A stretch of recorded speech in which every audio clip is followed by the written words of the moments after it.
TJ Watt situation.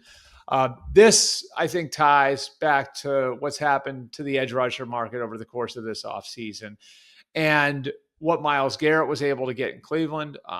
Going back to January during Super Bowl week, if you remember, he very much was, this is not about the money.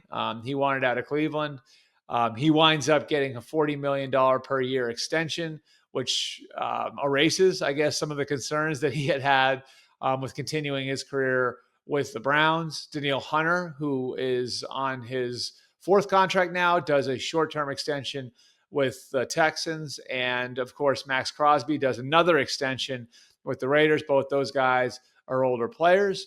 So all of that has complicated the landscape for TJ Watt.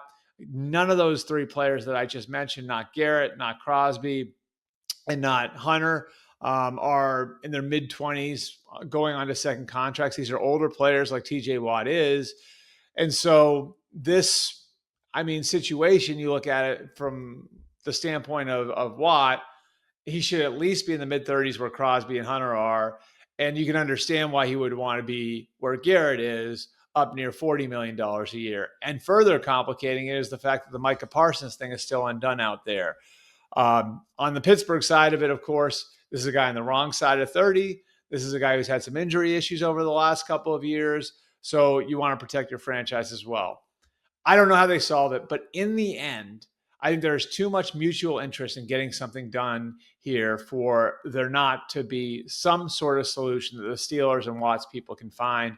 Again, I don't know where that solution is. This would be another one where it's kind of difficult to find where the middle ground would be. But part of the reason why the Steelers go and sign Aaron Rodgers and walk away from Justin Fields and go and get Jalen Ramsey and go and get DK Metcalf and go and get Darius Slay and lean so much in to being a win now outfit is because of the older players they have in that roster and because they feel like this is their shot to really take a swing at winning with these guys before they have to tear the whole thing down. And so getting rid of TJ Watt would be would find the face of everything that they've done this offseason. Meanwhile, for Watt, he's waited all of these years. He's going into year 9 now. He's waited all of these years to have this sort of shot at going and pursuing a Super Bowl.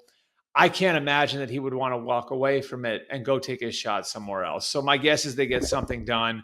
It's not in a great place now.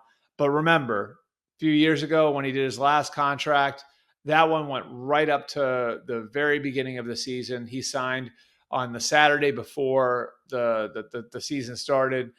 My guess would be they'll find a way to get something done.